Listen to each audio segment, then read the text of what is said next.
Salut à tous et bienvenue sur decodebrand.com. Salut Jeff. De quoi allons-nous parler aujourd'hui? Je vais partager avec vous comment créer une gamme de produits qui inspire confiance. Allons-y. Faisons un peu d'histoire. Phil Knight a nommé sa société Nike en 1973. Le nom fut choisi en hommage à la déesse grecque de la victoire, Nike. Son logo, le swoosh, est une représentation stylisée de ses ailes. Cette divinité était capable de voyager à très grande vitesse dans les airs. Nike est devenu leader de son marché en s'associant avec les meilleurs sportifs et des campagnes marketing et de publicités exceptionnelles. Si l'on regarde de plus près, Nike a une image de marque cohérente en tout point. Nike représente la déesse de la victoire, donc il est normal qu'elle habille les champions. La déesse Nike était réputée pour pouvoir se déplacer très rapidement dans les airs. Comment Nike a appelé sa grande innovation des années 1970? Air. Nike Air, tout simplement. Pour la petite histoire, cette innovation a été apportée par Frank Rudy, un ingénieur de la NASA. Le système avait été développé pour les casques des astronautes. Après avoir essuyé les refus de la concurrence, son idée folle trouva preneur chez Nike. Le premier modèle sera la Nike Air Tailwind.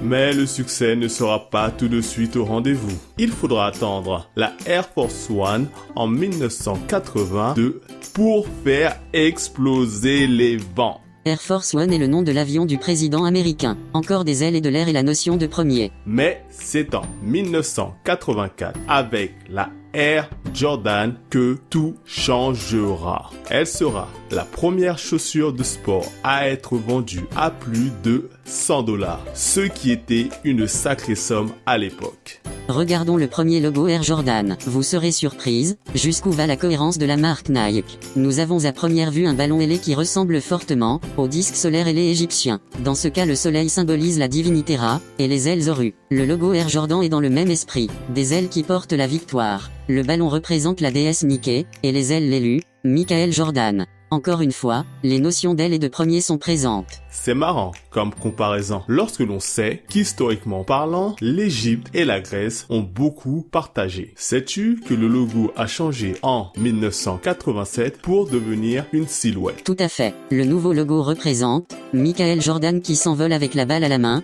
pour smasher. Encore une fois, Jordan qui porte la victoire. D'ailleurs, le logo n'a pas été modifié depuis. Comme vous l'avez constaté avec ces exemples, chez Nike, rien n'est laissé au hasard. D'ailleurs, l'une de leurs dernières collections à succès s'appelle Free, qui veut dire libre. Ne dit-on pas libre comme l'air? Les anglo-saxons disent free like a bird, ce qui veut dire libre comme un oiseau. On retrouve encore une fois cette notion de liberté et d'aile. Pour en finir, AI, quel est le slogan de Nike? Just do it. Just do it. Une invitation à se dépasser soi-même et à remporter des petites victoires qui feront les grandes.